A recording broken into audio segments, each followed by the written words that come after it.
entonces decíamos que la hemoglobina y la mioglobina realizan esta función de unirse al oxígeno para transportarlo a la hemoglobina y para almacenarlo especialmente en el músculo estriado, la mioglobina.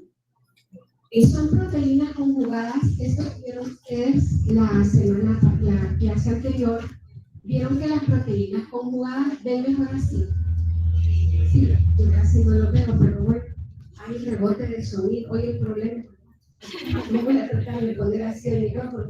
Bueno, las proteínas conjugadas son aquellas que tienen un grupo llamado prostético. Hay que estar inmóvil, ¿verdad? Bueno, continuemos, jóvenes. Y el grupo prostético de la hemoglobina y de la mioglobina es el grupo M. La arquitectura, o sea, la estructura tridimensional de esa proteína explica la relación que hay entre la estructura y función que ejerce y se toma en realidad como un ejemplo clásico porque han sido muy bien estudiadas estas proteínas. Estas hemoproteínas mantienen un aporte esencial de oxígeno para el metabolismo aeróbico. Cuando ustedes entren a ver lo del metabolismo, las diferentes rutas metabólicas, que son varias de ellas requieren la presencia de oxígeno. Por ejemplo, el ciclo 3, la glucólisis aeróbica, la metosilación de citoplasmas, la cadena respiratoria que se lleva a cabo en la membrana mitocondrial interna. Entonces, además de eso, son hemoproteínas globulares de importancia clínica. La mioglobina, vamos a hablar un poco de la mioglobina primero, se encuentra en el citosol del músculo estriado, tanto esquelético como cardíaco. Es una proteína monomérica. ¿Qué querrá decir eso? Que es una proteína monomérica. A ver, ¿alguien diga?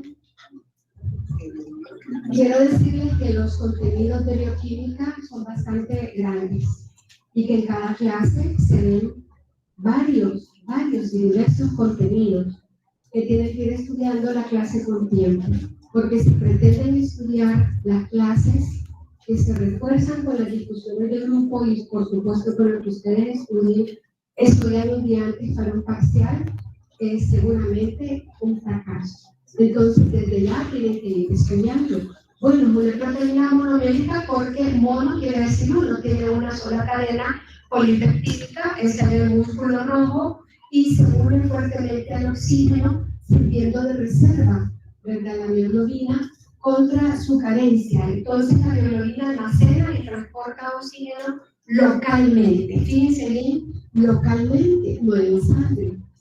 Proporcionando oxígeno a la mitocondria según demanda. Por ejemplo, en el ejercicio extenuante, en el ejercicio intenso, en el ejercicio tipo aeróbico, la mitocondria, la membrana mitocondrial interna donde se lleva a cabo la cadena respiratoria va a poder llevarse a cabo por la presencia de ese oxígeno que está como reservorio en el músculo.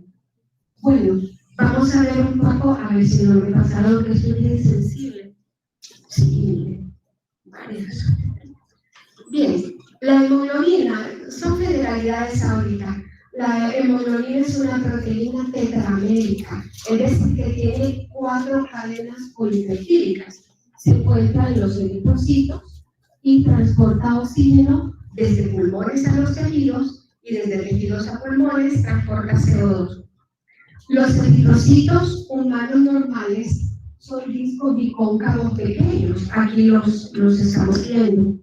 Entonces son discos bicóncavos pequeños, tienen una forma no totalmente esférica, sino que son bicóncavos, y los eritrocitos normales, humanos normales, miden de 6 a 9 micrómetros de diámetro.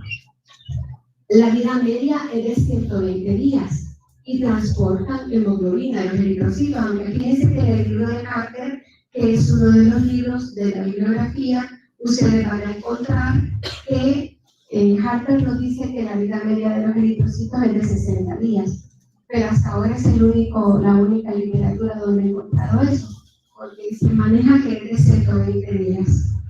Este micrófono tiene un sonido bien como de rebote, y lo escuchan ustedes. bien pegado, pero bueno, sigamos. Bien, hemos estado hablando del grupo hemo. El grupo hemo es el grupo prostético de la hemoglobina y mioglobina. No solamente se encuentra en estas proteínas, sino que en otras también, y ahí tienen, es una protoporfirina con un ion ferroso en el centro, y vamos a ir viendo varias diapositivas. Tiene una parte inorgánica, el grupo hemo tiene una parte inorgánica que es la protoporfirina 9, perdón, me tiene ese sonido, pero bueno, sigamos. Sigan. Tal vez sí, aleja un poquito el micrófono. Bueno, lo voy a dejar, pero ¿me escuchan bien? Sí. Ok, gracias, gracias. Les decía que el grupo hemo tiene una parte orgánica y una parte inorgánica. La parte orgánica es la protoporfirina 9, que acá la tienen, y la parte inorgánica es el ion ferroso.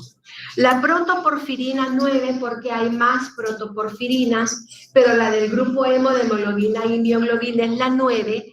Estructuralmente son 4 anillos pirrólicos unidos por puentes metino. Y lo que está representado como X son las sustituciones, son los diferentes sustituyentes. El grupo hemo se encuentra, por ejemplo, en los citocromos, en la cadena respiratoria participan muchos citocromos, también se encuentra en las enzimas peroxidasas, y aquí vamos a ver un poco más del grupo hemo. El anillo orgánico que lo compone, o sea, la protoporfirina 9 es un anillo complejo, ya que son 4 anillos pirrólicos.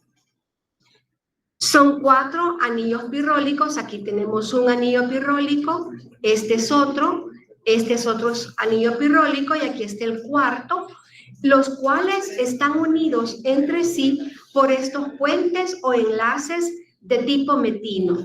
Y además tenemos los sustituyentes.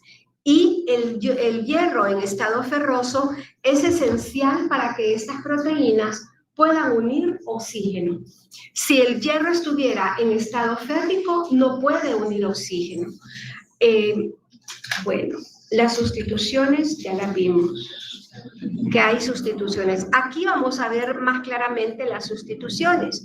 Los anillos pirrol y los carbonos del puente metino son coplanares, es decir, están en el mismo plano.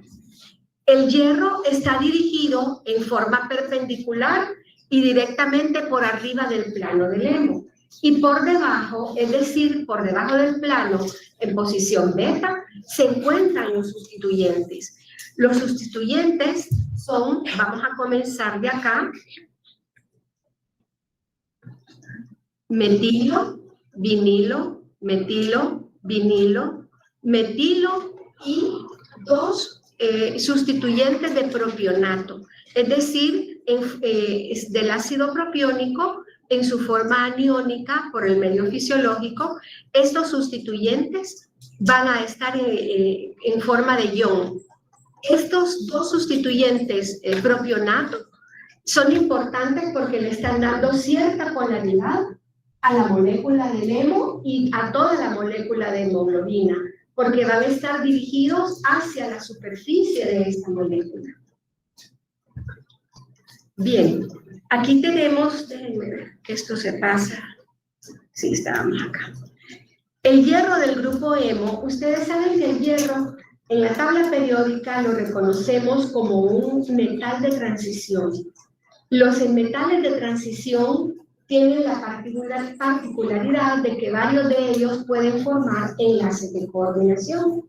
El hierro en estado ferroso de la hemoglobina y de la mioglobina posee 6 enlaces de coordinación, por lo cual puede describir, ¿verdad?, imaginariamente una como especie de cuadro, de cuadrilátero, diría yo, y cada uno de los 4 primeros enlaces de coordinación va a estar dirigido hacia el nitrógeno de cada anillo pirrólico. Entonces, esos 4 enlaces de coordinación, esos 4 a los que va a estar dirigido los enlaces de coordinación del hierro van a estar en el mismo plano, pero perpendicularmente va a tener el quinto enlace de coordinación donde se va a unir con una histidina F8 de la parte globina y el sexto enlace de coordinación para unirse con la molécula de oxígeno. Recuerden, ahorita estamos hablando de LEMO, pero recuerden que estas proteínas son proteínas que tienen una parte proteica, es decir, que tienen una parte globina, y esa histidina F8 significa que en el segmento F, en el segmento helicoidal F, está ese aminoácido de histidina que está cargado, que tiene cierta polaridad y que va a ser el único punto de unión entre el grupo hemo y la parte globina de estas proteínas. Y lo que es importante también, el enlace, el sexto enlace de coordinación donde se une la molécula de oxígeno, pero también hay que considerar que este grupo hemo se puede unir al monóxido de carbono y al óxido nítrico, incluso con mayor afinidad que con el oxígeno. Pero esto va a ser solventado por una propiedad que le da la parte globina y por otras que vamos a ver más adelante. Bien, aquí tenemos una vista lateral del grupo hemo. El hemo se encuentra, si ustedes vieron la molécula anterior, van a ver que en general es una molécula hidrofóbica, pero el hemo dentro de la mioglobina y hemoglobina se encuentra en un pocket o bolsillo u oquedado. En otras palabras, y en buen salvadoreño, una especie de hoyo, un pocket hidrofóbico para proteger del agua, puesto que está en medio acuoso esta proteína, ¿verdad? Puesto que necesita que el hierro se mantenga en estado ferroso. Si el agua llegara al grupo hemo, el hierro inmediatamente se oxidaría a ion férrico. Entonces no podría transportar oxígeno de hemoglobina ni ser reservorio de oxígeno la mioglobina. Entonces, pues, recordemos también que acabamos de decir que en la quinta posición de coordinación el hierro se une a la histidina proximal, que es un residuo de histidina F8. Aquí está la histidina, este resto es la otra parte de la cadena polipeptídica, y que la sexta es la posición de la molécula de oxígeno. Cuando el oxígeno se une al hierro, fíjense que ocurre algo importante, y cada detalle de lo que les voy diciendo ahorita nos va a hacer comprender las curvas de saturación o disociación de hemoglobina. El oxígeno, entonces, cuando se une al hierro, va a alar al hierro hacia el plano del hierro, ya que normalmente la desoxiemoglobina y la desoximioglobina tienen al hierro un poco alejado del plano del hemo, pero la unión con el oxígeno va a alar no solamente al hierro, sino que todo el resto de la molécula, es decir, la histidina proximal con la parte de la cadena polipeptídica. Bien, dijimos también al inicio de la clase que el oxígeno tiene una muy baja solubilidad en agua. Si en la sexta posición de coordinación el hierro está unido al oxígeno, vamos a hablar de oximioglobina. De oximioglobina. Y estos términos los vamos a estar usando bien ahora en la clase, y por eso consideré necesario traérselos. Y si la hemoglobina está unida al oxígeno, se trata de oxiemoglobina. En cambio, si estas proteínas están unidas al agua, se trata de ferrimioglobina o metamioglobina y de ferriemoglobina o metahemoglobina. Fíjense que el agua hace que el ion ferroso se convierta en ferrio. Y quiero aclararles que en el libro de Harper hay algo que debemos considerar. Es parte de la literatura, pero tiene un pequeño error. Les dice que es necesario, en el libro de Harper, les dice que es necesario que el hierro se reduzca, del hierro más 2 se reduzca a hierro más 3, y eso no es cierto, se oxida a hierro más 3. Y que es necesario que esté en estado de hierro más 2, o sea, ferroso, para transportar oxígeno. Entonces, ojo con esto, ¿verdad? Y bueno, también, si está vacía, la posición de la sexta posición de coordinación, vamos a hablar de desoximioglobina y de desoxihemoglobina. Bien, vamos a hablar un poco de la estructura de la mioglobina. Ya dijimos que es una proteína monomérica, o sea que está compuesta por una sola cadena polipeptídica. Es una proteína de unión al oxígeno, que mide 4.5 por 3.5 por 2.5 nanómetros. Tiene un solo grupo hemo, y eso es también importante. Es un polipéptido de 153 aminoácidos, o sea, una cadena polipeptídica que tiene 153 aminoácidos, cuyo peso molecular es de aproximadamente 17.000 y está dispuesta tridimensionalmente, o sea, su estructura secundaria está dispuesta en alfa hélice. Tiene 8 segmentos alfa helicoidales que se representan con segmentos denominados de la A a la H. Aquí tenemos el segmento A, por aquí vamos a tener el segmento B, C, D, E, etc. Y estos segmentos van a estar conectados por hilos que se nombran A, B, C, D, etc. Entonces la mioglobina es rica en hélice alfa. Es rica en hélice alfa, que es dextrófila. Tiene aproximadamente el 78% de residuos dispuestos en hélices alfa con giro a la derecha, que son en cada segmento de 7 a 20 aminoácidos cada uno de ellos. Cuando vieron la estructura secundaria de organización en la clase pasada, vieron que las alfas hélices pueden ser levógiras o dextrófilas. Levógiras para acá, perdón, dextrófilas dando así vuelta, y levógiras lo contrario, pero la de la alfa hélice de la mioglobina es dextrófila. Es una proteína globular. El nivel de organización que alcanza es un nivel terciario, y todas las proteínas que alcanzan al menos el nivel terciario de organización van a tener una forma globular. Bien. Aquí tenemos en la estructura tridimensional de la mioglobina, que esto es válido también para la hemoglobina, van a tener un entorno poco accesible al hemo, lo cual es esencial para la oxigenación reversible, ¿verdad? Porque si no, el hierro se oxida. El hemo, les dije, está ubicado en una ojedada bolsa formada entre las hélices E y la F. Aquí tenemos la hélice F. La hélice E creo que está aquí. Entre esas está el grupo hemo y tiene aminoácidos también con grupos polares y cargados en la superficie.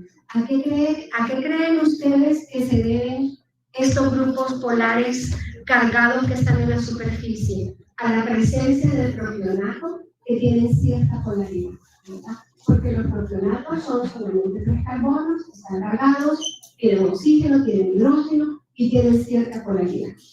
Bien, en el interior va a contener, en el interior y próximo y cercano al grupo hemo, contiene aminoácidos con grupos R no polares o hidrofóbicos, como cuáles, como la leucina, como la valine, como la fenilalanina y la metionina.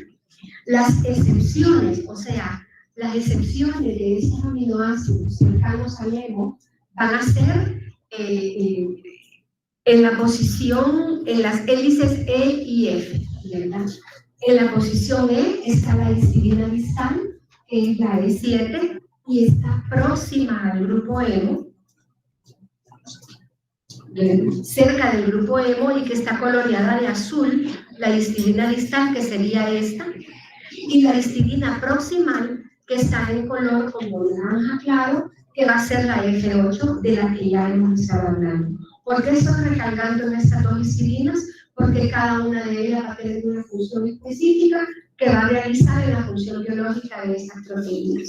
Esta es una representación también de la estructura de la mioglobina de un lugar que se llama Protein Data Bank, donde dan de manera bastante científica cuál es la estructura tridimensional de las proteínas.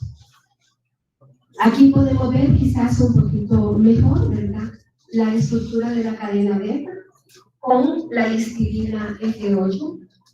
Los cursores así, con la histidina F8 en la hélice F, el grupo hemo rodeado de valina, de fenilalanina en el giro CD1 y así sucesivamente. Bien, dijimos hace un momento que el hemo podía unirse no solamente al oxígeno, sino que también a otras moléculas como el monóxido de carbono y como el óxido nítrico. Se hizo un experimento con el grupo hemo aislado, o sea, con el grupo hemo libre. ¿Qué quiere decir esto? Sin la parte de ovina, o sea, sin la parte proteica. Y se vio que la estructura de la mioglobina y la hemoglobina ya presentes, o sea, la parte peptídica presente, afecta el modo de unión del oxígeno. El monóxido de carbono se une también en forma perpendicular al plano del anillo de porfirina. De tal manera que el monóxido se une 20.000 veces mejor que el oxígeno al grupo hemo libre, al grupo hemo solo, pero se une tan solo unas 200 veces más o mejor, no más mejor, sino que más o mejor cuando el grupo hemo está unido a la hemoglobina y a la mioglobina. Es decir, en otras palabras, que por la presencia de la parte peptídica de estas proteínas se disminuye la enorme afinidad que tiene el grupo hemo aislado por el monóxido de carbono. ¿A qué se debe? En términos bastante generales. Esto se debe al impedimento estérico que realiza la histidina E7, este residuo de aminoácido, que es la histidina distal, cuyo efecto es debilitar la unión del monóxido a la mioglobina y a la hemoglobina. Entonces, ¿qué quiere decir impedimento estérico? Es un impedimento de espacio. Si, por ejemplo, yo me coloco en la puerta y no quiero dejar salir a nadie, lo cual por supuesto no va a ocurrir, estoy haciendo un impedimento estérico, o sea, un impedimento de espacio. Entonces, la proximidad que tiene la histidina E7 con el grupo hemo es lo que le permite, hay que estar estático, ¿no? Es lo que le permite ejercer esa función a la E7 de disminuir la afinidad del mono del grupo hemo por el monóxido.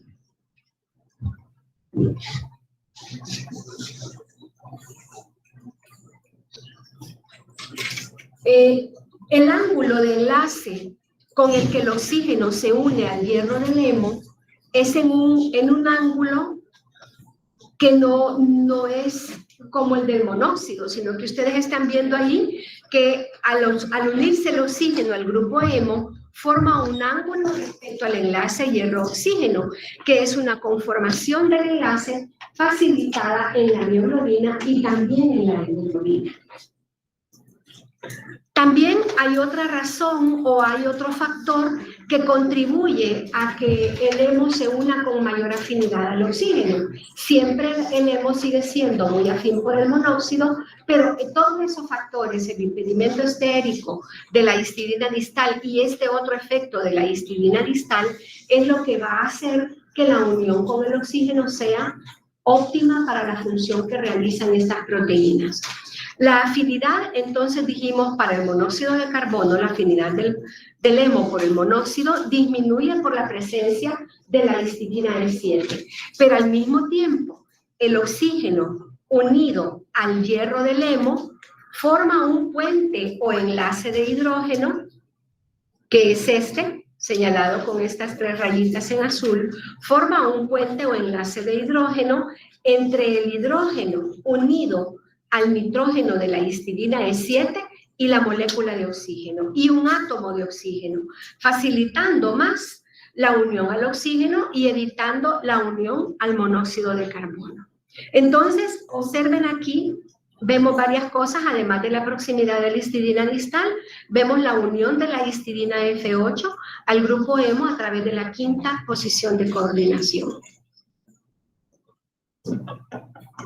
Fijación, dice, del oxígeno con el ion ferroso, del grupo hemo, por supuesto. Bueno, va a parecer un poco repetitivo, pero ya dijimos que en la 5ª posición de coordinación del hierro se une el nitrógeno de un anillo de la histidina F8 y que la histidina E7 se encuentra en el lado opuesto a la histidina F8. Fíjense, acá tenemos la F8, por acá donde está la unión con el oxígeno, por acá estaría la histidina distal, pero lo importante que vamos a ver en esta diapositiva es que el hierro se mueve en el plano del hemo durante la oxigenación. O sea, fíjense ustedes, aquí el hierro está fuera del plano del hemo, está bastante cerca, pero está fuera, pero cuando el oxígeno se une, el hierro es alado hacia el plano del hemo debido a esta unión con el oxígeno y además de eso, ala a la histidina proximal. Pero la histidina proximal no está solita, sino que está el resto de la cadena polipeptídica. Y esto es importante para el cambio de conformación de la hemoglobina cuando une oxígeno o cuando libera oxígeno, porque hay un cambio conformacional. Entonces, pues resumiendo, tanto la histidina F8 como la E7 tienen funciones únicas en la fijación del oxígeno. Bueno, aquí tenemos la hemoglobina. Fíjense que esta logré dejarla así para que se viera la representación en movimiento y la molécula de oxígeno está representada en este color como agua y está cambiando. Lo que se representa acá, esta no es una representación inventada, es una representación, entre otras más que vamos a ver, que elaboró una científica llamada Janet Iwaz. Ha representado el efecto Bohr, ha representado la unión de oxígeno a la hemoglobina y la liberación de oxígeno de la hemoglobina, que es lo que tenemos acá. Entonces, ese movimiento de las cadenas lo que está simbolizando es que la hemoglobina cambia de conformación cuando se une al oxígeno. O sea, que cambia de las cadenas polipeptídicas de la hemoglobina por su unión o liberación de oxígeno. Bien, hablando un poco más de la hemoglobina es más o menos esférica, tiene un peso molecular aproximadamente de 64.500 y es una proteína, dijimos, tetramérica. ¿Qué le dice a usted el sufijo tetra? 4. Entonces son 4 cadenas polipeptídicas las que tiene la hemoglobina. Estamos hablando de la hemoglobina del adulto, o sea, la que tiene una composición subunitaria alfa 2, beta 2, o mejor dicho, 2 alfa, 2 beta. Entonces la hemoglobina del adulto tiene 2 cadenas alfa y 2 cadenas beta. En otras palabras, 2 dímeros. Un dímero alfa 1, beta 1 y otro dímero alfa 2, beta 2. Pero estas 4 moléculas, son 4 cadenas polipeptídicas, van a interactuar de forma cooperativa para descargar oxígeno en los tejidos y para retenerlo en los pulmones. Las cadenas alfa, cada una de ellas, tiene 141 aminoácidos, residuos de aminoácidos, dispuestos en 7 segmentos helicoidales. Y las cadenas beta son un poquito más largas porque tienen 146 residuos de aminoácidos con 8 segmentos helicoidales. Quiero decirles también que es importante que si bien es cierto que la hemoglobina une oxígeno, ya sea para retenerlo o para transportarlo, mejor dicho, o para descargarlo en tejidos, también transporta CO2 y protones desde los tejidos periféricos hacia los pulmones. Entonces, esta estructura de tetrámero de la hemoglobina demuestra que la hemoglobina ha alcanzado un nivel de organización superior al de la mioglobina. Entonces, toda proteína que tiene por lo menos 4 cadenas polipeptídicas se dice que tiene estructura cuaternaria, que no tiene que ver con el tetrámero de 4. Esa es otra cosa, las 4 cadenas. Cuaternaria es que tiene 4 o más cadenas, porque hay enzimas que pueden tener más de 100 cadenas polipeptídicas, 139 o muchísimas más, como la pirulato de silutinasa, etc. Entonces, la hemoglobina del adulto, pues, es un tetrámero que son pares de 2 subunidades polipeptídicas diferentes. O sea, la alfa diferente a la beta. Alfa 1, beta 1 y alfa 2, beta 2. Entonces se me olvidó decirles también, y algo tan importante, porque ahí se vio, que la mioglobina tiene solo un grupo hemo, pero la hemoglobina tiene un grupo hemo en cada una de sus cadenas polipeptídicas. Es decir, que la hemoglobina tiene 4 grupos hemo. Significa que tiene 4 iones ferrosos, uno de cada grupo hemo, para unir cada uno una molécula de oxígeno. En total, 4 moléculas de oxígeno por molécula de hidrógeno. 2 cadenas polipeptídicas de cada dímero que van a estar interconectadas y firmemente entre sí. ¿Por qué tipo de interacciones químicas? Por interacciones hidrofóbicas y por pocos enlaces iónicos llamados puentes salinos y muchos enlaces o puentes de hidrógeno. Entonces, estos enlaces son los que van a estar estabilizando a la molécula de hemoglobina. Las interacciones hidrofóbicas, los puentes salinos, que son enlaces iónicos, llamados puentes salinos, y enlaces o puentes de hidrógeno. Bien. Aquí lo que vamos a hacer es comparar que hay una similitud entre la estructura de la mioglobina y las subunidades beta de la hemoglobina.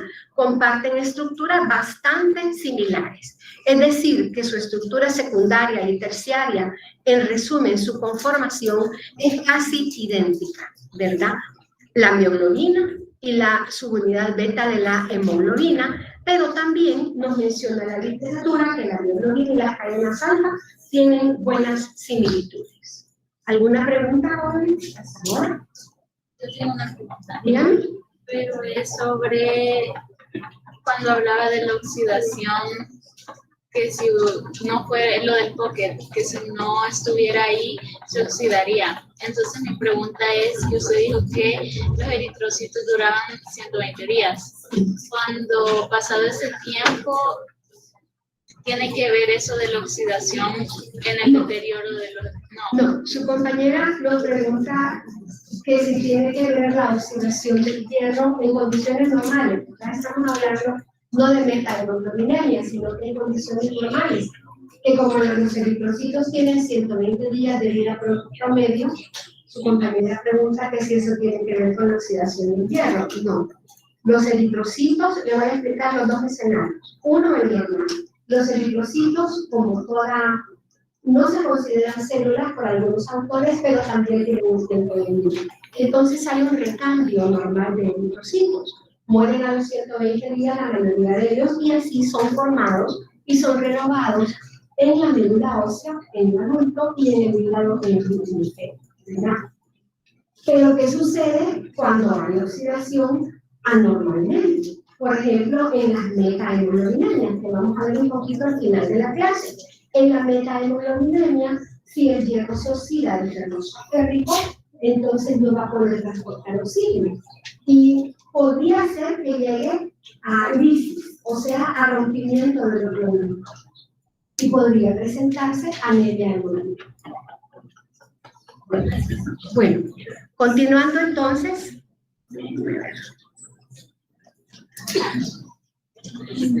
Sí, aquí vamos a ver ahora, les he estado hablando de la composición subunitaria de la hemoglobina del adulto. A través de la vida existen varios tipos de hemoglobinas. Así tenemos, vamos a comenzar con la A, y aquí también hay otro tipo de hemoglobina que no tiene que ver con el estado, con la edad de la persona, sino que vamos a hablar de ella por su importancia clínica. Pero vamos a comenzar mencionando la hemoglobina A, que es la hemoglobina del adulto. Su composición subunitaria es alfa 2 beta 2 y es la normal de un ser humano adulto. Y la fracción que ocupa es la mayor parte, ¿verdad? El 90%. La hemoglobina fetal, fíjense que acá es alfa 2, gamma 2. O sea que la hemoglobina fetal, la hemoglobina del feto, ya no tiene cadenas beta, sino que tiene cadenas gamma. Y es menor del 2%, y esa es la fetal. La hemoglobina A2 es otra hemoglobina llamada minoritaria del adulto. Es una hemoglobina normal, pero es minoritaria porque solo se encuentra del 2 al 5%. Y es la alfa 2, delta 2. ¿En qué varían? Varían en la presencia de algunos aminoácidos, varían a veces en el número de aminoácidos, y tenemos además la hemoglobina E, que es la hemoglobina embrionaria, que tiene 2 cadenas Z y 2 épsilon, ¿verdad? Y esa es la hemoglobina embrionaria que está presente durante ciertas semanas de la gestación, pero después de un tiempo se forma hemoglobina fetal a partir de la hemoglobina embrionaria. Y también quiero mencionarles un tipo de hemoglobina actualmente muy en uso porque se determina clínicamente en el laboratorio, que es la hemoglobina A1C. La hemoglobina A1C es la llamada hemoglobina glicosilada, que va a tener sus cadenas del adulto, o sea, alfa 2, beta 2, unidas a glucosa. Ya vamos a ver un poco más. Aquí la fracción que dice que es la normal es de 3 al 9%, pero actualmente se considera lo normal hasta 6.8. Incluso hay nuevas disposiciones a través del tiempo y algunos consideran que lo normal es hasta 6%. Entonces, ¿qué es la hemoglobina A1C? Es un producto de la glicosilación no enzimática de la hemoglobina, donde la molécula de glucosa se une a la valina en el terminal de cada cadena beta. Acuérdense que la molécula de hemoglobina tiene 2 cadenas alfa, 2 beta. Entonces, normalmente, quiera o no el organismo, y con la ausencia de enzimas para catálisis, por eso dice glicosilación, Harker le llama glucación no enzimática de la hemoglobina se va a estar uniendo a la glucosa, y acuérdense que la glucosa, y aquí se la voy a poner, la glucosa es un monosacárido de 6 carbonos, tiene muchos iones oxidrilo, tiene muchos grupos hidroxilo u oxidrilo, ¿verdad? Y va a poder formar, se va a unir a estos aminoterminales de cada valina de la cadena beta. Entonces aquí tenemos la hemoglobina A y aquí tenemos la hemoglobina A1C, donde la glucosa se ha unido al extremo aminoterminal donde está la valina. ¿Por qué es importante la hemoglobina glicosilada o HbA1c? Es una herramienta diagnóstica que permite al médico evaluar el estado de la persona y cómo ha estado su glucosa en los 120 días previos a la prueba. Entonces, una persona que vaya a su control, ya sea para evaluar si tiene diabetes o no, o ya sea para darle un seguimiento a una persona ya diabética, le toman este examen de hemoglobina glicosilada porque refleja cómo la ha manejado en los 120 días previos. O sea, si está elevada, porque en los 120 días previos ha habido un consumo mayor de carbohidratos, o si la persona está por ser diagnosticada de diabetes también, es otra herramienta para diagnosticar la hemoglobina glicosilada. Bien, fíjense que vamos a entrar ahora a ver con lo que hemos visto a este punto, que la hemoglobina transporta oxígeno, pero también protones y CO2, dependiendo hacia dónde se dirija, ¿verdad? La molécula a través de la sangre, que la mioglobina es un reservorio de oxígeno, y también hemos mencionado que la hemoglobina puede adoptar una diferente conformación dependiendo si está unida o no al oxígeno. Así vamos a hablar ahora de las conformaciones de la hemoglobina. Es decir, vamos a hablar qué sucede en el estado T, que se le llama T, antes se le denominaba hemoglobina tensa, que es la desoxigenada, o de la conformación R, que es la hemoglobina relajada u oxigenada. Vamos a hablar entonces y vamos a entrar a ver lo de las curvas de saturación que algunos autores le llaman curvas de disociación, que describen la hemoglobina con la mioglobina referente a su unión con el oxígeno. Cada hemoproteína presenta una curva de disociación característica que va a reflejar sus roles fisiológicos.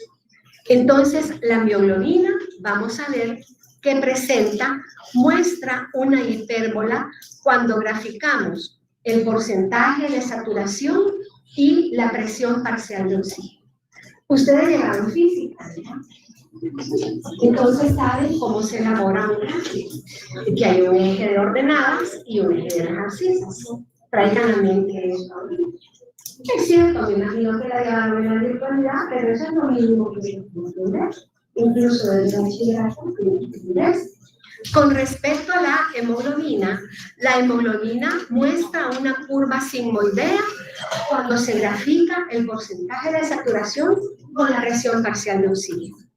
Entonces, esta curva sigmoidea va a ser el resultado de la forma en que la hemoglobina enlaza oxígeno en los pulmones, donde hay mucha presión parcial de oxígeno, y lo libera en los tejidos. Así que vamos a ver ahorita las curvas de saturación de ambas proteínas. Pero primero vamos a ver algunas cosas, algunos detalles.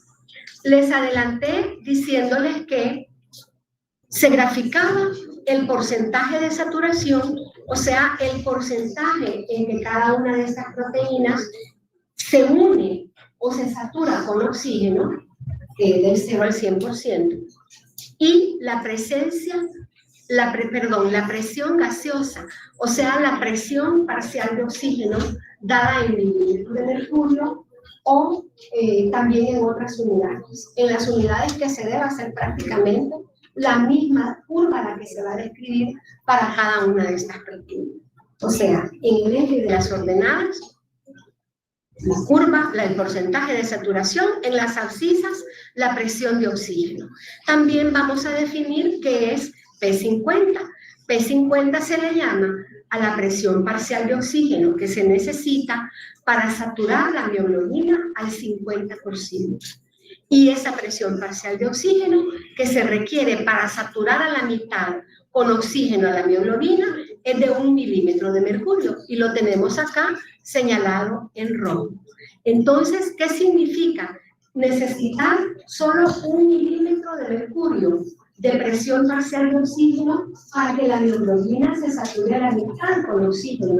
Significa que tiene mucha afinidad con el oxígeno, porque basta solo una unidad, ¿verdad? Pero la hemoglobina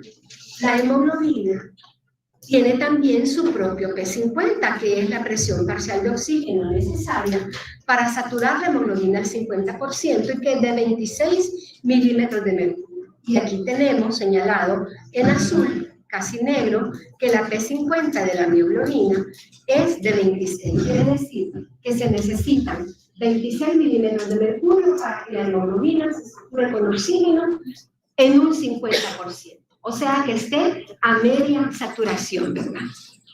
Vamos a ver que cada una describe una forma diferente, como ya dijimos, de una curva diferente de unión al oxígeno. En el caso de la mioglobina, fíjense que esta hipérbola, esta curva, no refleja que la mioglobina cambie de conformación. Acuérdense que es una proteína de solo una cadena polipeptídica que alcanza un nivel terciario de organización, pero en el caso de la hemoglobina es diferente porque la hemoglobina describe una curva sigmoidea.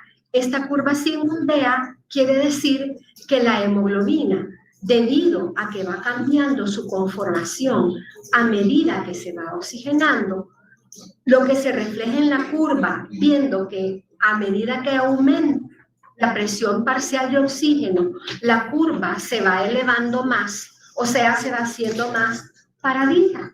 En buen salvadoreño, si ustedes ven, al principio la unión no era tan efectiva.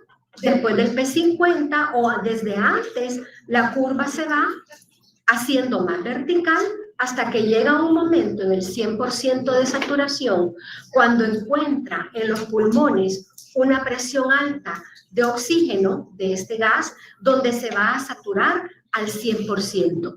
Pero antes de eso, si vamos desde la desoxi a la oxihemoglobina, vemos que con pequeños cambios en la presión parcial de oxígeno va aumentando su afinidad por el oxígeno. ¿Por qué? Por el cambio de conformación. O sea, va pasando del estado T al estado L. Y ya vamos a ver lo que está pasando molecularmente. Porque hay cambios moleculares en la conformación de la hemoglobina que le permiten describir esa curva sin moldea que hace ver que la unión de la hemoglobina con el oxígeno es una unión cooperativa. ¿Qué significa?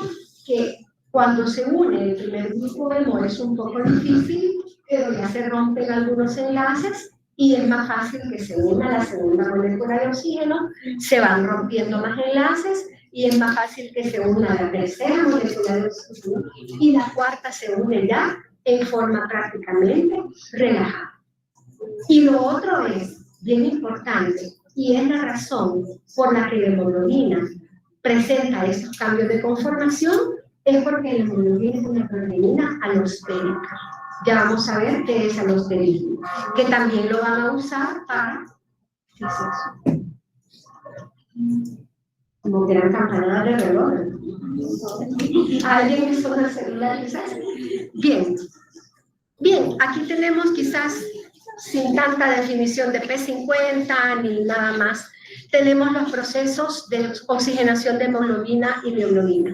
Fíjense que aquí vamos a ver qué es lo que sucede con la hemoglobina desde el lecho capilar pulmonar, que allí la presión de oxígeno va a ser de 100 milímetros de mercurio, pero en la sangre venosa es de 40, es decir que aquí la hemoglobina está completamente oxigenada, está en su conformación R o relajada.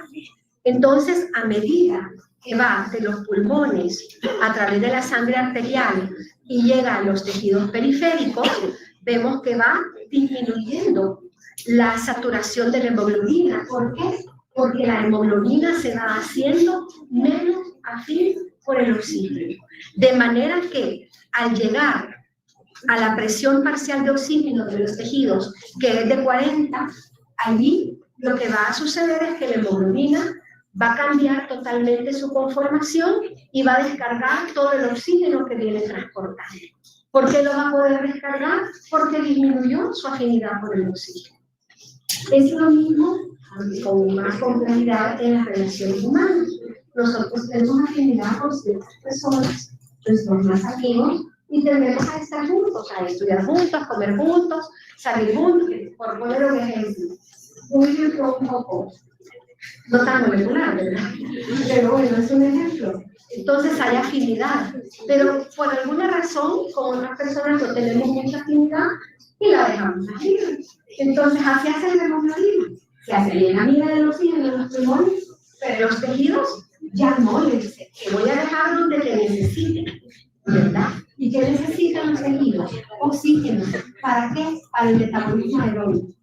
¿Para qué el metabolismo aeróbico? Oxidación de glucosa aeróbica, oxidación de ácidos grasos, cadena respiratoria a nivel mitocondrial. Entonces, allí los tejidos van a necesitar ese oxígeno.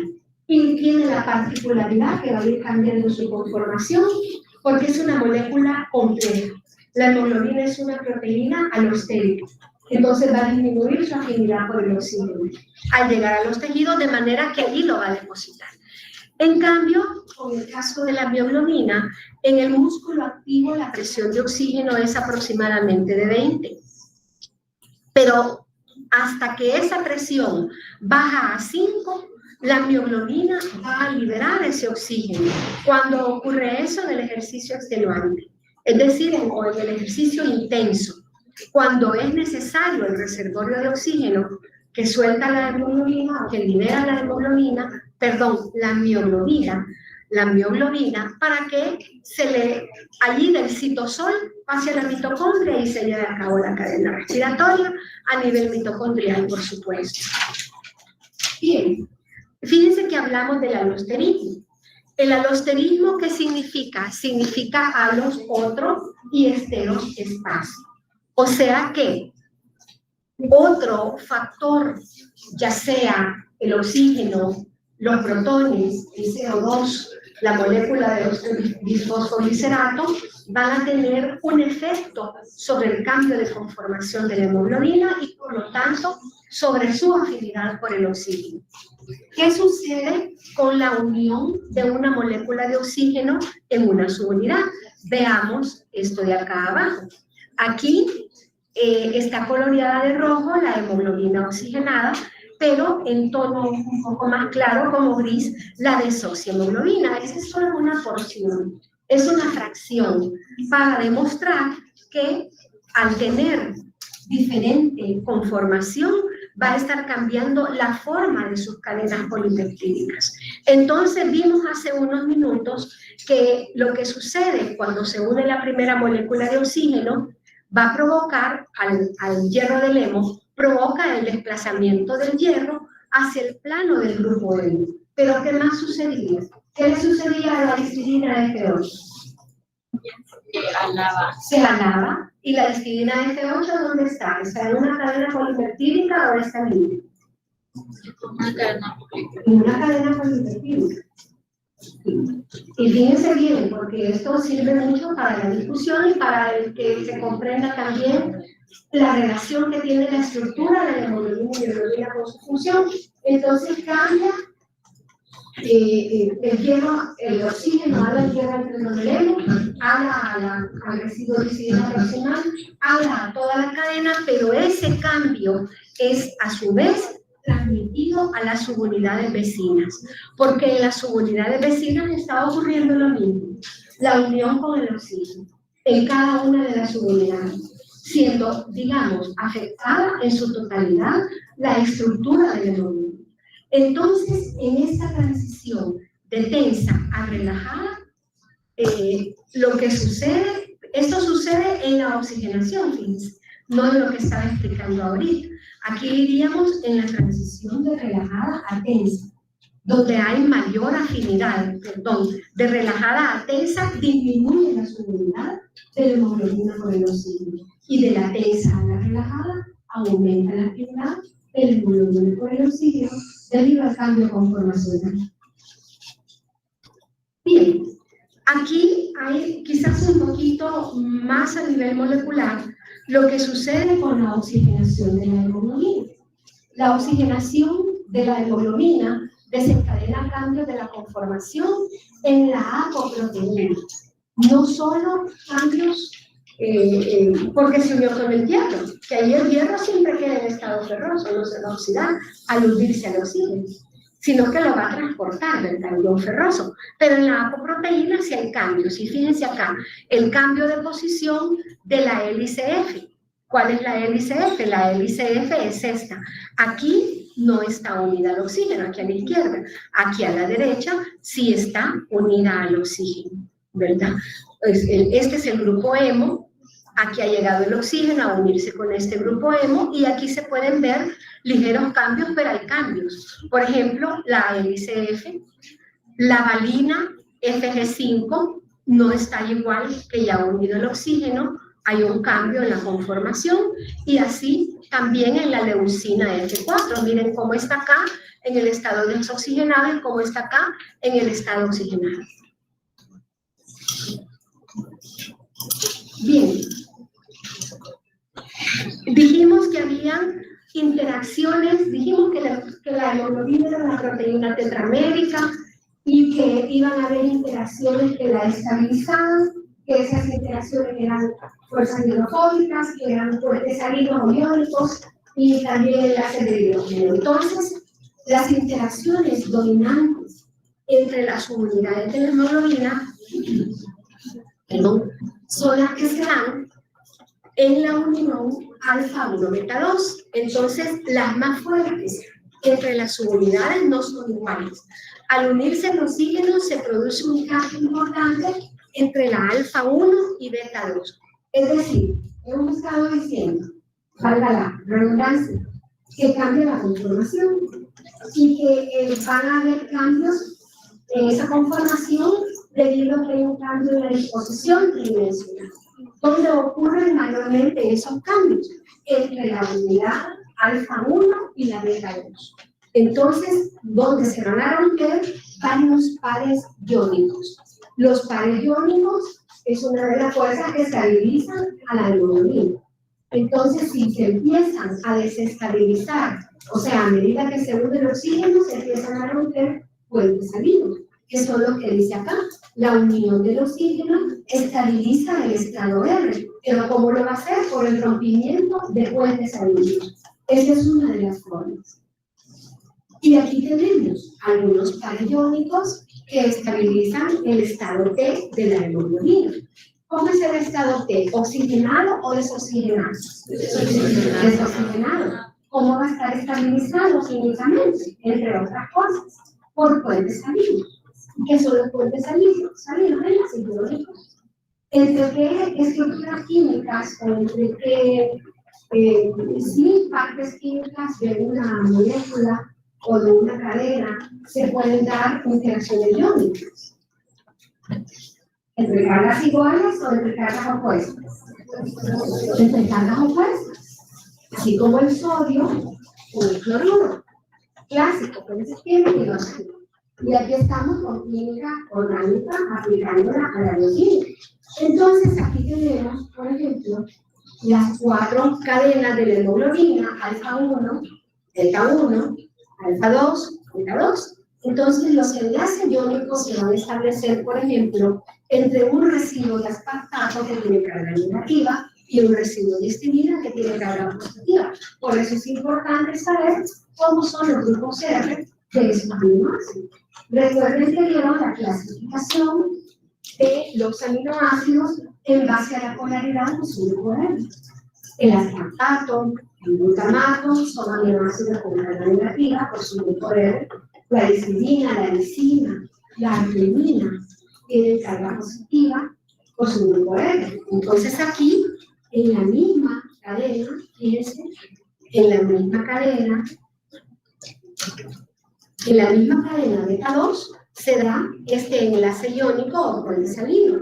También puede darse entre un carboxilato terminal y una lisina de otra cadena, como sucede entre el carboxilato terminal de beta 2 y la lisina de alfa 1, o entre aspartato de alfa 1 y arginina de la alfa 2, o también entre un amino cargado, está acá, pero por aquí hay otro que no se ve, no sé por qué, o entre un amino cargado y un aminoácido, un amino por supuesto positivamente y un aminoácido con carga negativa.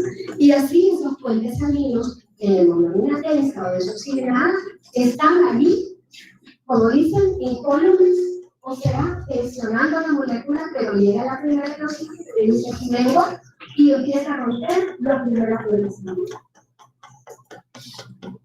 Y al comenzar a romper esos primeros puentes salinos, lo voy a adelantar, fíjense acá, está la hemoglobina desoxigenada con sus puentes salinos, vamos de la izquierda a derecha, aquí está completamente desoxigenada, entra un oxígeno, rompe algunos enlaces que le facilita a la segunda molécula de oxígeno unirse a la hemoglobina, y ya la hemoglobina con 2 moléculas de oxígeno unidas y en la transición de T a R ya puede incorporar más fácilmente la tercera molécula de oxígeno, y prácticamente la cuarta se une al oxígeno en forma relajada, que sería esta última, cuando ya está completamente relajada.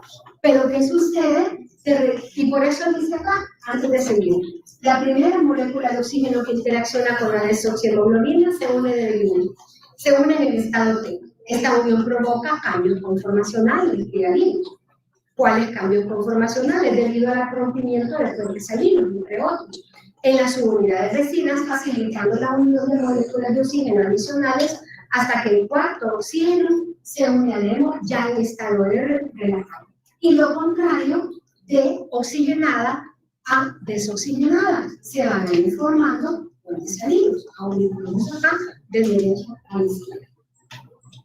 Fíjense que esta diapositiva refleja lo que hemos estado diciendo, está recalcando en la unión cooperativa. Bueno, de aquí a las 10 que salgamos, también esto no lo ciclistas. No vamos a salir a las 10. Vamos a salir a las 9:45. No es broma, jóvenes. Vamos a terminar. Acuérdense que tuvimos una clase por un problema del micrófono. Bueno, la unión cooperativa representada con una curva sigmoidea. Silencio un poquito, ¿vale? Sí, para que se relajen. Se van a sentir diferente. Se sienten diferentes, digamos así.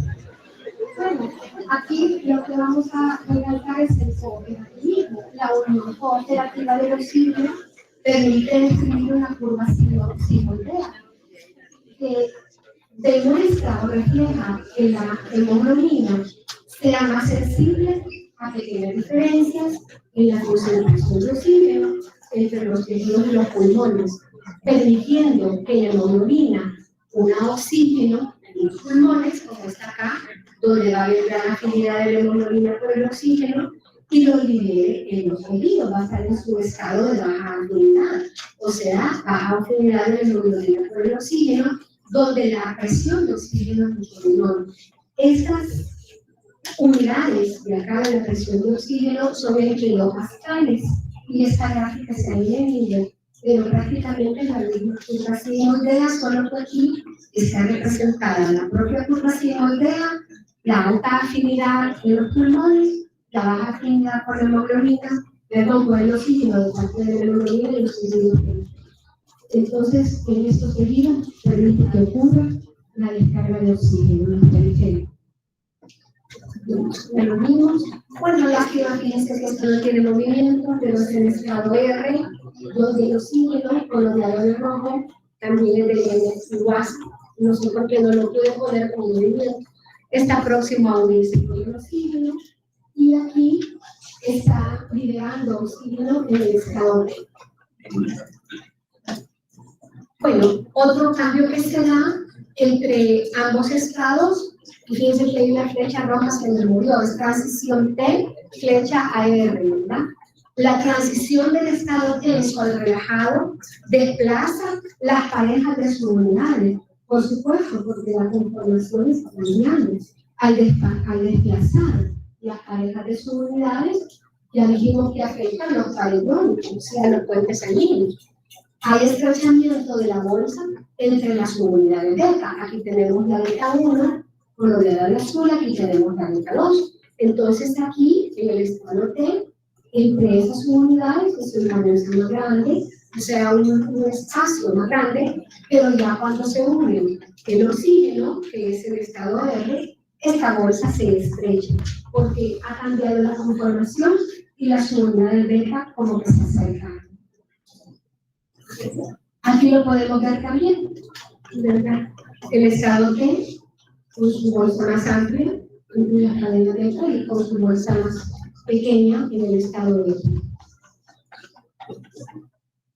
Bueno, fíjense que la hemoglobina presenta efectores halogénicos, es decir, que hay otros factores que afectan la afinidad de la hemoglobina por el oxígeno.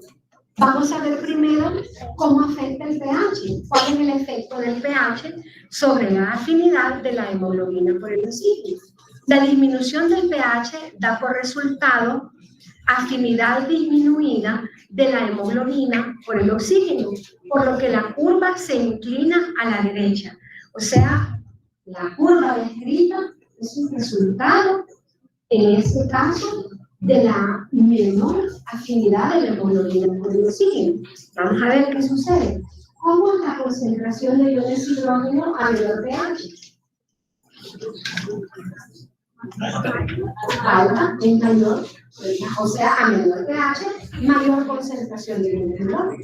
Entonces, si estoy diciendo que el pH disminuye, una disminución de pH hace que disminuya la afinidad de la hemoglobina por el oxígeno, estoy diciendo en otras palabras que a mayor concentración de iones hidrógeno, la afinidad de la hemoglobina por el oxígeno disminuye, ¿verdad? Eso se tiene que manejar muy bien porque han definido pH que creo yo, creería yo que desde que llegaron química general.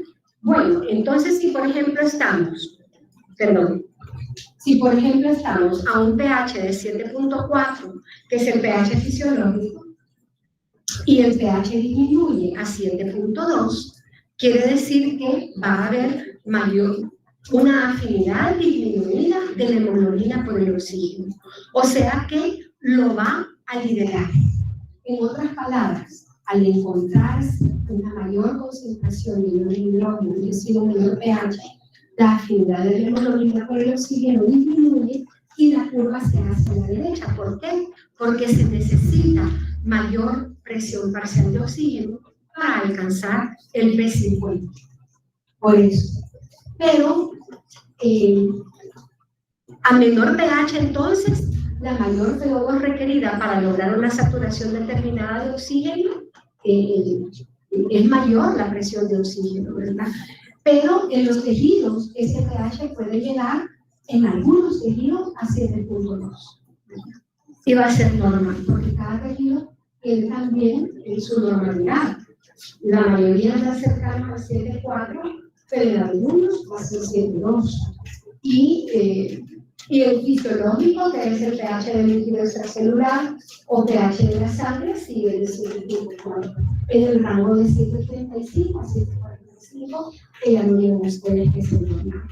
Pero, ¿qué sucede a un pH mayor? A un pH mayor, un pH de 7.6, ¿qué estaría sucediendo con la curva? ¿Se desplaza hacia la derecha o a la izquierda? Hacia la izquierda, ¿correcto? Entonces, eso quiere decir que va a aumentar la afinidad de hemoglobina por el oxígeno.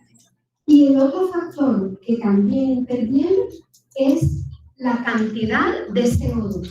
Es decir, una cantidad de CO2 mayor hace que la afinidad de la hemoglobina por el oxígeno disminuya, y al disminuirla, ¿qué va a hacer la hemoglobina? Va a liberar el oxígeno. Estas dos situaciones es la que se encuentra la hemoglobina en los tejidos periféricos. Y ya vamos a ver en un momento lo que es el efecto. Bueno, también quiero decirles que la hemoglobina se puede unir al CO2. La hemoglobina transporta alrededor del total del 40% del total de protones en el organismo y del 15 al 20% del CO2 formado en los tejidos para llevarlo hacia los pulmones y también a los riñones. A los pulmones para que allí se combine con la anhidrasa carbónica y que pueda liberarse en esa forma, el CO2. No se combina con la anhidrasa carbónica. La anhidrasa carbónica cataliza esta reacción. El resto del CO2 se transporta en forma de bicarbonato y CO2 disuelto en el sangre.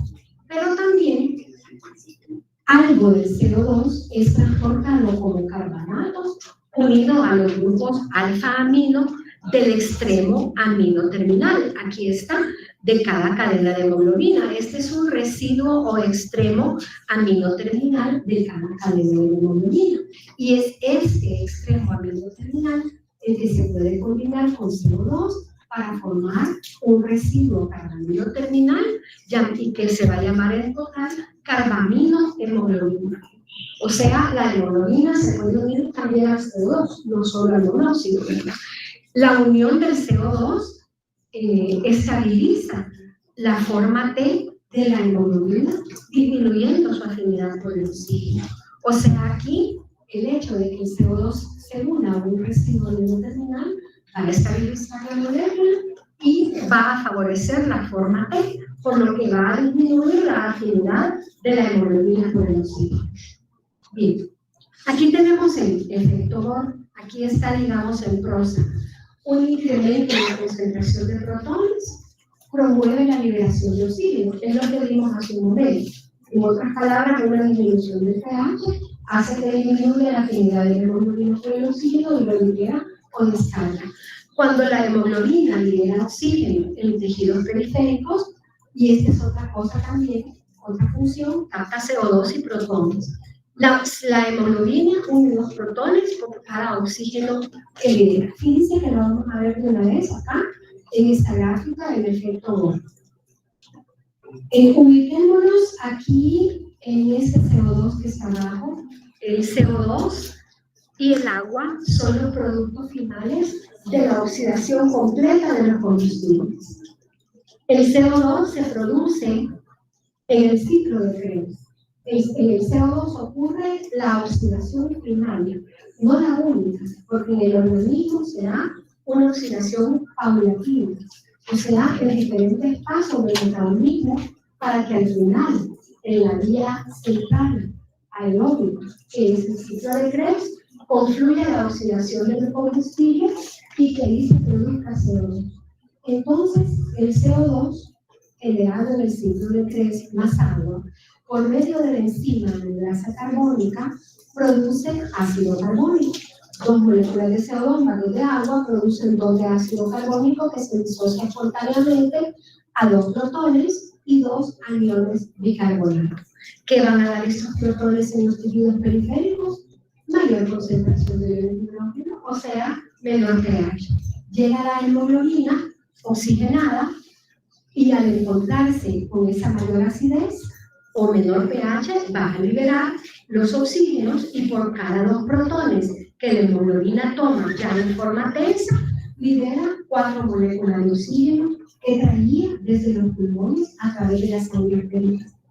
Aquí, esta desoxiemoglobina, que lleva protones y lleva también CO2, va a llegar a los pulmones a través de la sangre. En los pulmones se va a encontrar con bicarbonato, protones, se forma el ácido carbónico, pero aquí el ácido carbónico se va a romper para liberar CO2, que es exhalado, y agua, que también es exhalada en la expiración. Expiración con esta. Ese es el efecto Bohr, que lo van a encontrar acá resumido. La elevación de la PO2 favorece la liberación de protones en los pulmones, que es el efecto que vimos al final. Ahí lo pueden estudiar. Y el efecto contrario es miren, aquí está el señor Bohr. Sus fechas de vida, ¿verdad? Nacimiento, de fusión, que fue el que descubrió este efecto, Christian Bohr. El efecto Aldane es el que se da en los pulmones, en los alvéolos pulmonares. O sea que hay un intercambio de gases. Cuando la hemoglobina llega, toma oxígeno, pero libera CO2. Y quiero decirles que la hemoglobina, si transporta oxígeno, no va a transportar CO2 ni va a ejercer efecto buffer al tomar protones. Porque al tomar protones, la hemoglobina está actuando como un buffer. Entonces, el efecto Aldane se da en los alvéolos pulmonares, hacia donde llega la hemoglobina unida a CO2 y a protones, se encuentra con una presión grande de oxígeno, que es 100, allí deposita el CO2 y los protones para formar ácido carbónico y toma oxígeno y hemoglobina para formar la oxihemoglobina. Bien.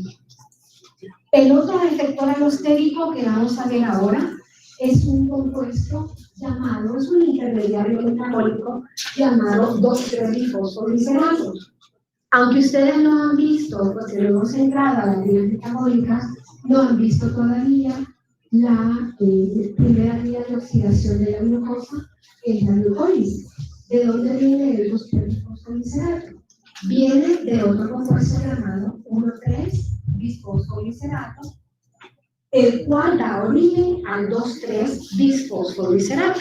Y acá tienen ustedes el 2,3-bifosfoglicerato, y no se ven estos enlaces, no se ve. ¿Por qué 2,3? Porque en posición, vamos a ver, 1, 2, 3, sí, son 3 carbonos.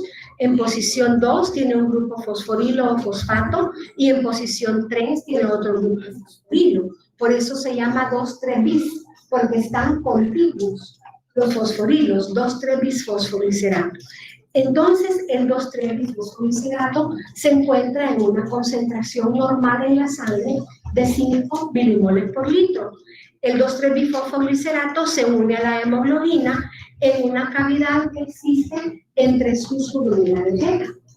Como es bien cargado, fíjense ustedes cuántas cargas tiene el 2,3-bisfosfoglicerato. Aquí están 1, 2, 3, 4, 5 cargas negativas.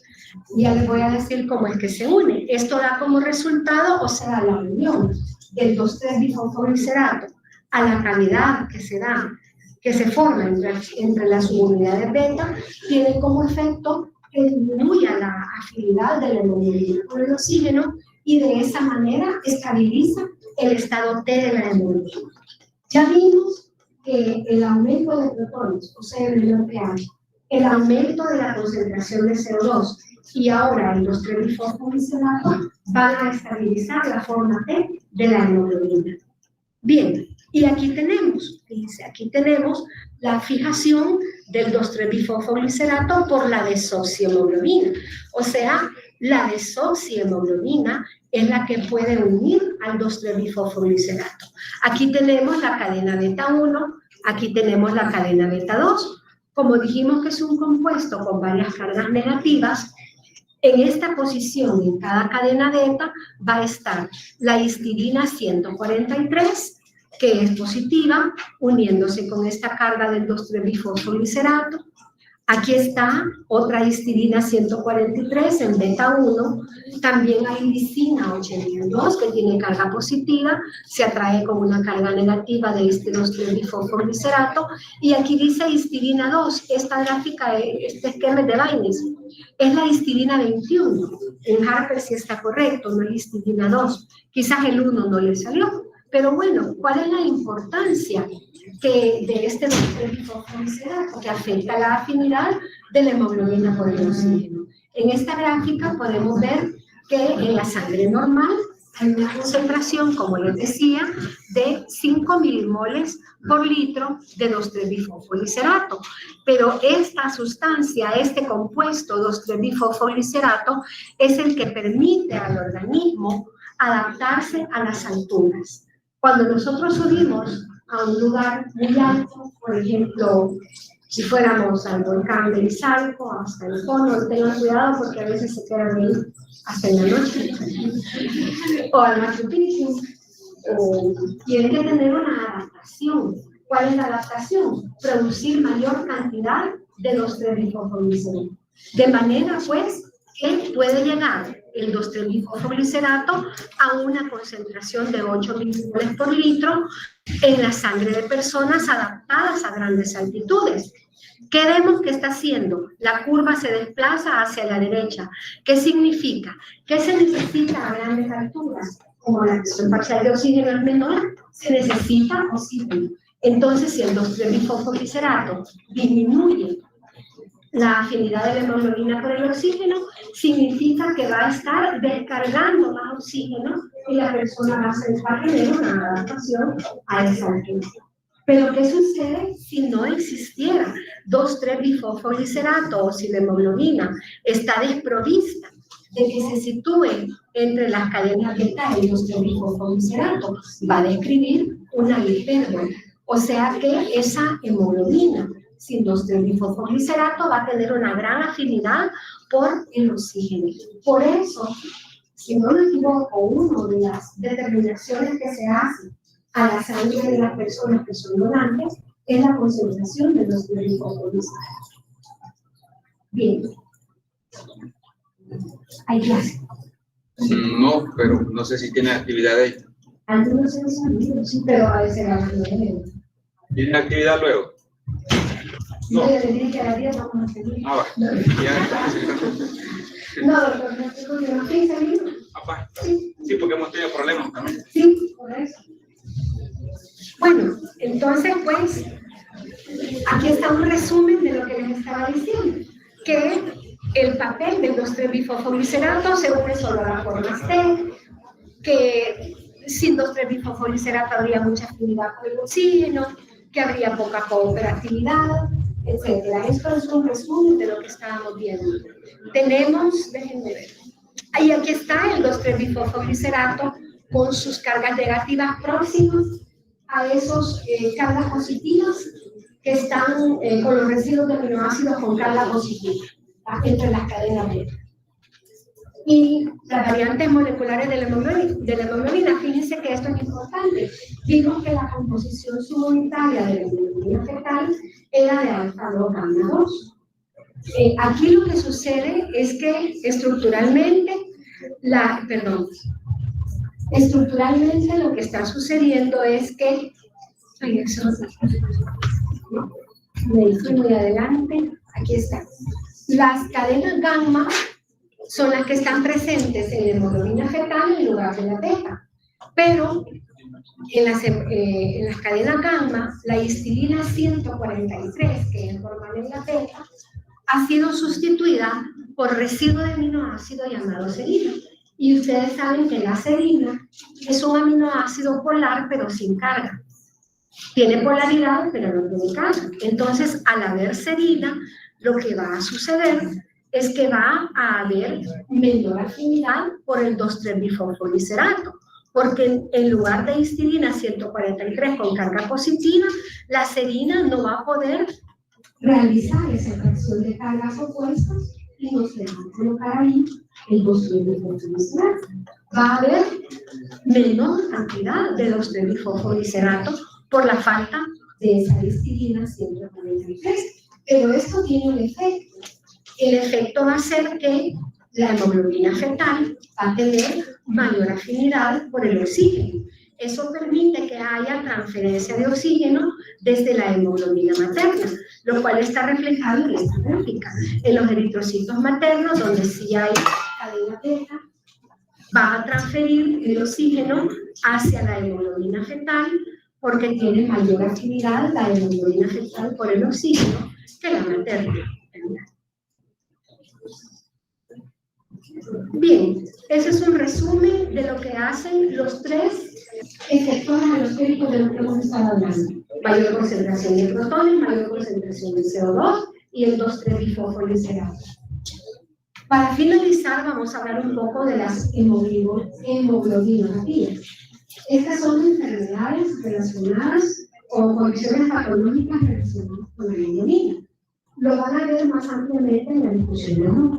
Nos vamos a referir en esta clase a una enfermedad llamada anemia de células falciformes.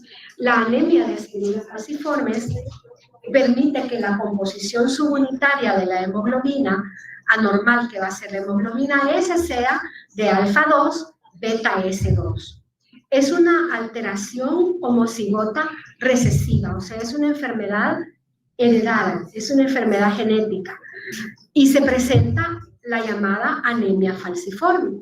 Los homocigotos tienen hemoglobina S y tienen o tienen muy poco de hemoglobina A, pero las personas que tienen el rasgo falciforme, que son los heterocigotos, son asintomáticos a menos que hagan un ejercicio extenuante y van a tener hemoglobina S, son portadores, ¿verdad? Y van a tener también hemoglobina A, que es lo que ha sucedido. Normalmente en la hemoglobina A, en su cadena beta y en posición 6, hay un residuo de glutamato. Pero recuerden que, y lo que me caracteriza también en el bachillerato, que las proteínas son la expresión de la información genética. Es decir, que la información genética para la síntesis de las cadenas poliproteínicas se encuentra en el DNA. Luego el DNA se transcribe al RNA mensajero. El RNA mensajero tiene los codones que van a codificar para la colocación de un aminoácido específico de una cadena, pero si hay una mutación en el DNA, el codón, o sea, cuando el DNA se transcriba, va a estar mal, y es lo que sucede en esta enfermedad, que en la posición 6, en lugar de colocarse glutamato, que es un aminoácido con carga negativa, se va a colocar valina. La valina es un aminoácido apolar o hidrofóbico. Entonces, en lugar de colocarse glutamato, hay valina en la posición 6 de las cadenas beta debido a esa mutación. Es una mutación puntual, porque lo que ha cambiado, se ha cambiado una de las bases del DNA a mutar. Bien, aquí tenemos a la izquierda eritrocitos normales que son cóncavos, son uniformes, y acá a la derecha tenemos eritrocitos en anemia falciforme, que son algunos normales, otros son falciformes en forma de hoz o puntiagudos o espiculados, y la anemia falciforme entonces es un trastorno genético causado por alteración de un solo nucleótido. O sea, los nucleótidos son los componentes del DNA. A nivel del DNA, lo que existe esa anemia de células falciformes es una mutación de adenina por timina, o sea, cambia una base nitrogenada purínea, que es la adenina, por una base nitrogenada pirimidínica, que es la timina, y entonces ya no se coloca glutamato, sino que vaina. Bueno, un único cambio, fíjense todo lo que provoca una sola mutación, es decir, un único cambio de aminoácido provoca diferencias de conformación entre la hemoglobina A y la hemoglobina S. Lo que sucede es que la hemoglobina S, debido a esta presencia de un aminoácido hidrofóbico que es la valine, va a formar un parche hidrofóbico. Estamos hablando de hemoglobina S succinada. Este parche hidrofóbico en la hemoglobina S permite que se vayan uniendo más moléculas de hemoglobina S y que se vayan agregando hasta ir formando fibras insolubles. O sea, primero hay interacción entre estas moléculas debido al parche hidrofóbico de la hemoglobina S, luego hay formación de cadenas y luego hay alineamiento y cristalización, o sea, formación de estas fibras insolubles, y entonces lo que va a hacer, lo que va a dar como resultado es eritrocitos deformados. Esos eritrocitos en forma de luz, o sea, un solo cambio a nivel molecular provoca esto, ¿verdad? Que los eritrocitos cambien su forma y ya no van a tener la función de hidroxígeno.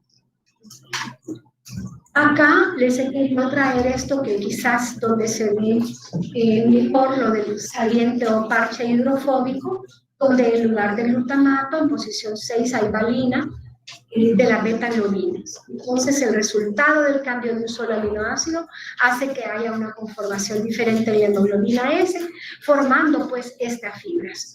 ¿Cuál es el resultado?